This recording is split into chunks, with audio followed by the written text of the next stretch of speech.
हरे Krishna everybody. आज एक important श्लोक बोलने वाला हूँ। श्लोक इस तरफ से है, द्वितीय अध्याय सांख्य योग का श्लोक नंबर 26। ओके, पहले मैं थोड़ा सा देख लेता हूँ। श्रीमद् भगवद गीता যথাযথ কৃষ্ণ কৃপা শ্রীমূর্তিশীল অভয় চরণাবিন ভক্তি বেদান্ত সাই প্রভুপাদ প্রতিষ্ঠাতা आचार्य आंतर्जातिक कृष्ण भावनामित संघ इस्कॉन।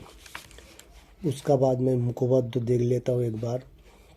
ओम अज्ञानतिमिरान्धस्य ज्ञानाञ्जनशलाकया चक्षुरुन्मीलितं येन तस्मै श्रीगुरुवे नमः। श्रीचैतन्यमनोभीष्टं स्थापितं येन भूतले स्वयं रूपः कदा मह्यं ददाति स्वपदान्तिकं वन्देऽहं श्रीगुरुः श्रीयुतपदकमलं श्रीगुरुन् वैष्णवांच श्रीरूपं साग्रजातं सहगं रघुनाथं वितं तम सजीवं सद्वैतं सावधूतं परिजनसहितं कृष्ण चैतन्य देवं श्री राधा कृष्ण पादान सहगं ललिता श्री विशाखान्वितं च। हे कृष्णा करुणा सिंधु दीनबंधु जगत्पते गोपेश गोपिकांत राधाकांत नमस्तुते तप्त कांचन गौरांगी राधे वृंदावनेश्वरी भीषवानुसुते देवी पार्नमामि हरिप्रिय। भांचा कल्पतरुभ्यश्च कृपा सिन्धुव एव च पतितानं पावनेभ्यो वैष्णवेभ्यो नमो नमः। श्री कृष्ण चैतन्य प्रभु नित्यानंद श्री अद्वैता गदाधर श्रीवासादि गौर भक्तबिंद। हरे कृष्ण कृष्ण कृष्ण हरे हरे हरे राम राम राम हरे हरे। हरे कृष्ण कृष्ण कृष्ण हरे हरे हरे राम राम राम हरे हरे। हरे कृष्ण कृष्ण कृष्ण हरे हरे हरे राम राम राम हरे हरे। ओम नमो भगवते वासुदेवाय। ओम नमो भगवते वासुदेवाय। ओम नमो भगवते वासुदेवाय। द्वितीय चैप्टर सांख्य योग का 26 नंबर श्लोका।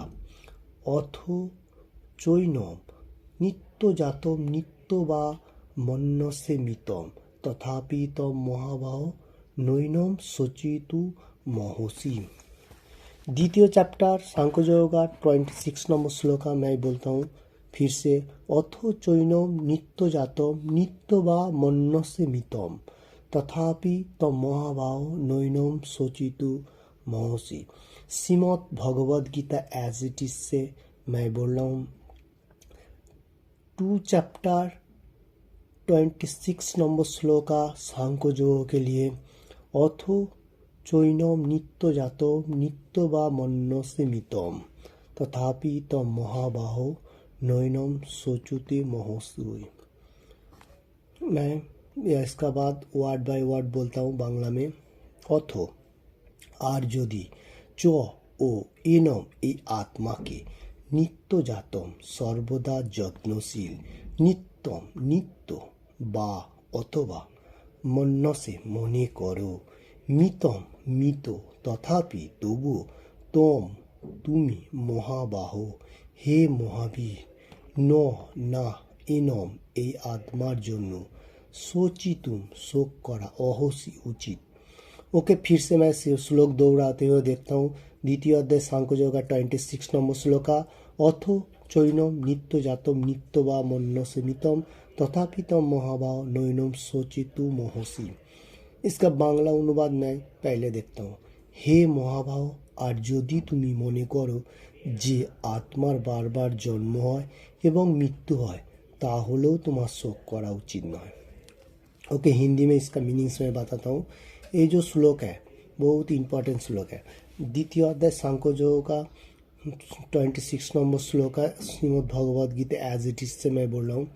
इधर बता रहा है जो भगवान हे महाबाहो, कृष्ण भगवान अर्जुन के महाबाहो मतलब बाहु का जो शक्ति बल महाशक्तिशाली जो बाहु संपूर्ण, इसलिए उसका जो बाहु का जो तेज है वही बार में उसको बता रहा है जो हे महाबाहो।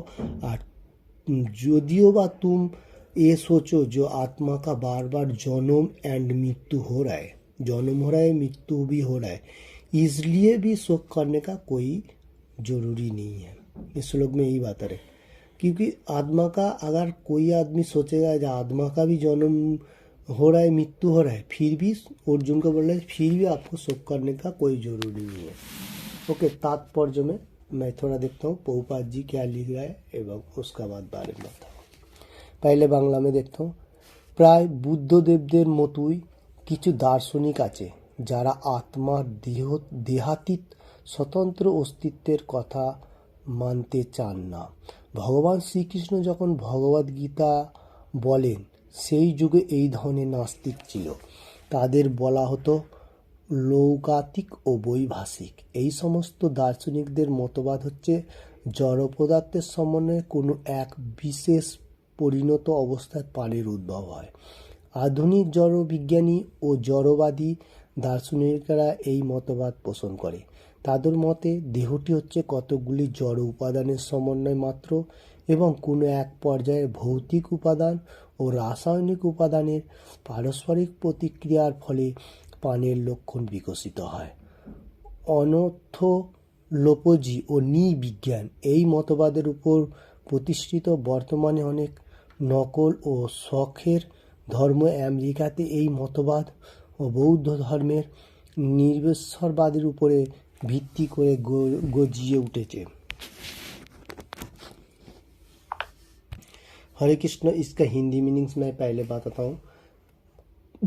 बुद्धदेव जो है, भगवान बुद्धदेव जो है, बुद्धदेव उसका कोई कोई जगह में लिखा हुआ है जो आत्मा का जन्म भी होता है, मृत्यु भी होता है। तो कृष्ण भगवान इधर बता रहे, जिस टाइम कृष्ण भगवान खुद धरती में आया था दापोर का टाइम पे, उस टाइम भी कोई कोई ऐसा वैभाषिक आदमी था जो ऐसा सोच रहा था, जो कोई मतलब ऐसा दार्शनिक भी था, लौकातिक और वैभाषिक दार्शनिक था, जो लोग जड़ो विज्ञान मतलब ये जो अभी साइंस विज्ञान जो चल रहे मॉडलियन विज्ञान, तो वो लोग क्या है जो कोई मतलब मेटेरियल जगत का कोई भौतिक एंड और रासायनिक मतलब प्रक्रिया जितना सारी है उसका साथ मिक्स करने से मतलब पानी का उद्भव होता है। उद्भव होता है तो वो पहले पानी है, उसका बाद झाड़ हुआ, झाड़ का बाद मनुष्य जन्म, ऐसा कोई मतलब ये वैज्ञानिक का मतवाद है। भगवान इधर बता रहा है जो वो लोग एंथ्रोपोलॉजी और नृविज्ञान मतलब वो लोगों को मतवाद है, साइंस मॉडर्न साइंस जो है वो लोग ऐसा मतलब मानने को तैयार है। और अमेरिका में भी कोई कोई बुद्ध धर्म का निरीश्वरवादी, जो लोग भगवान का उपासना नहीं कर रहे, जो लोग निरीश्वरवादी है, शून्य का उपासना कर रहे, वो लोग भी बहुत सारी धर्म तो बहुत सारे धर्म अभी आ गया, तो इसमें भी कोई कोई आदमी फिलॉसफी में भी है जो आत्मा बोल के कोई चीज़ नहीं है, ऐसा कोई कोई आदमी बोलता है। तो भगवान बोल रहे नहीं आत्मा तो है ही, फिर भी भगवान इधर बात रहे ठीक है। उसका बाद हम लोग देखता हूँ फिर से मतलब तात्पर्य में मैं थोड़ा बांग्ला में देखता हूँ, उसका बाद बताता हूँ। বৈভাষিক দার্শনিকদের মতো অর্জুন যদি আত্মার অস্তিত্বে অবিশ্বাস করতেনও তাহলে তার শোক করার কোনো কারণ ছিল না। কিছু পরিমাণ রাসায়নিক পদার্থের বিনাশের কারণে কেউ শোক করে তার কর্তব্য কর্ম থেকে বিরত হন না। পক্ষান্তরে আধুনিক বিজ্ঞান ও বৈজ্ঞানিক যুদ্ধ বিগ্রহে শত্রু জয় করার উদ্দেশ্যে বিপুল পরিমাণে রাসায়নিক উপাদান নষ্ট করা হয়ে থাকে। বৈভাষিক দর্শন অনুসারে দেহের সঙ্গে সঙ্গে তথাকথিত আত্মার বিনাশ হয়। সুতরাং অর্জুন যদি বৈদিক মতবাদের স্বীকার করে আত্মার উপস্থিতি মেনে নিতেন, আত্মার অস্তিত্ব অস্বীকার করতেন, কোনো অবস্থাতেই অনুশোচনা করার কোনো কারণ ছিল না। এই মতবাদ অনুযায়ী যেহেতু ঘটনাচক্রে জড় পদার্থ থেকে প্রতি মুহূর্তে অসংখ্য জীবের উদ্ভব হচ্ছে এবং প্রতি মুহূর্তে এই রকম অসংখ্য জীব বিনাশপ্রাপ্ত হচ্ছে, তা এই ধরনের ঘটনাবলীর জন্য শোক করার কোনো প্রয়োজনীয় নেই। যদি আত্মার পুনর্জন্ম না থাকে তাহলে অর্জুনের পিতামহ ও আচার্যকে হত্যাজনিত পাপের ফল ভোগ করারও কোনো ভয় ছিল না। কিন্তু সেই সঙ্গে ভগবান শ্রীকৃষ্ণ কটাক্ষ করে অর্জুনকে মহাবাহু অর্থাৎ মহাশক্তিশালী বাহু সম্পূর্ণ বলে সম্বোধন করেছেন, কেননা অত্যন্ত পক্ষে তিনি বৈদিক জ্ঞানের বিরোধী ও বৈভাষিক মতবাদ স্বীকার করেননি। একজন ক্ষত্রিয় রূপে অর্জুন বৈদিক সংস্কৃতির অচ্ছেদ্য অংশ এবং তার নীতি অনুসরণ করাটাই ছিল তার पक्षे यथोपयुक्त। ओके, उसका बाद हिंदी में मैं बताता हूँ। भगवान इधर बता रहा है जो लोग इधर जो अर्जुन जो है, अर्जुन अगर आत्मा का विश्वास मतलब उसका विश्वास नहीं भी हो रहा है, जैसा वैभाषिक दार्शनिक जो लोग वैज्ञानिक है वो लोग बोल रहा है जो आत्मा नहीं है। ओके, अर्जुन का अगर ये भी मतलब मालूम होएगा तो फिर भी उसको शोक करने का कोई ज़रूरी नहीं है। अगर कोई आदमी अगर आत्मा का विनाश हो रहा है या नहीं हो रहा है यही सोचने को हो रहा है तो फिर भी अर्जुन को इतना शोक करने का ज़रूरी नहीं है, क्योंकि आत्मा जिस टाइम नहीं हो रहा है व हो रहा है तो आपका जो कर्तव्य कर्म है, आप जो क्षत्रिय है, क्षत्रियों का जो कर्तव्य कर्म है वो आपको क्या करने का, शत्रु को मार के जय करने का। ओके, जो अभी इधर बात रहा है जो भगवान जो अगर आत्मा का स्वीकार करे या नहीं करे फिर भी आपको जंग लड़ना आपका कर्म है। और जितना सारी मतलब अर्जुन को इतना शोक जो आ रहा है उसको मालूम है आत्मा का बारे में, इसलिए वो सोच रहा है कि मैं अगर इन लोगों को हत्या करूँ फिर भी मेरा मतलब मेरा पाप बढ़ जाएगा, इसलिए उसका आत्मा का तरफ से मालूम है। और जो लोग निराकार का उपासना कर रहे हैं जैसा वैभाषिक लोग और जितना सारी है ये लोग जो निराकार को, ये लोगों को मालूम नहीं चल रहा आत्मा क्या है बा क्या है नहीं है इतना सारी, तो ये लोग भी वैसे पद भ्रष्ट है। अर्जुन को मालूम है, अर्जुन इसलिए मतलब कृष्ण भगवान को संबोधन कर रहे हैं। और कृष्ण भगवान भी इधर बोल रहा है जो हे महाबाहु अर्जुन आप शक्तिशाली संपूर्ण है, आप क्यों पीछे हट रहा है, जो क्षत्रियों का जो धर्म है उसमें से आपको ही जय होगा, यही उसमें अनुसरण कर रहा है, मतलब कटाक्ष करके बोल रहा है किसी कृष्ण भगवान। तो आत्मा का बारे में अर्जुन को मालूम है, कृष्ण भगवान बता रहे हैं अगर नहीं भी मालूम होता है फिर भी आपको जो कर्म है वो करना पड़ेगा।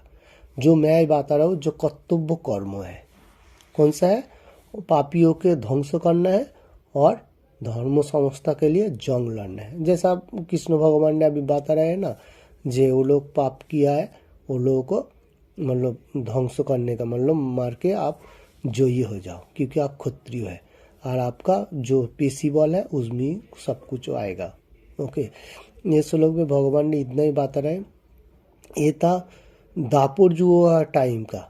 ओके, दापुर का टाइम था, अभी कलियुग चल रहा है, कलियुग के इतना जंग लड़ने का कोई जरूरी नहीं, क्योंकि हम लोगों का आयु बहुत कम है, इसलिए हम लोगों को कृष्ण भगवान ही मतलब कोली का मतलब अवतार का सार जो है श्री चैतन्य महाप्रभु, उसमें हम लोगों को बताया है जो हरे कृष्ण महामंत्र का एनी टाइम जप करने का। ओके, ये है हम लोगों को कर्तव्य कर्म, गीता पाठ करने का एक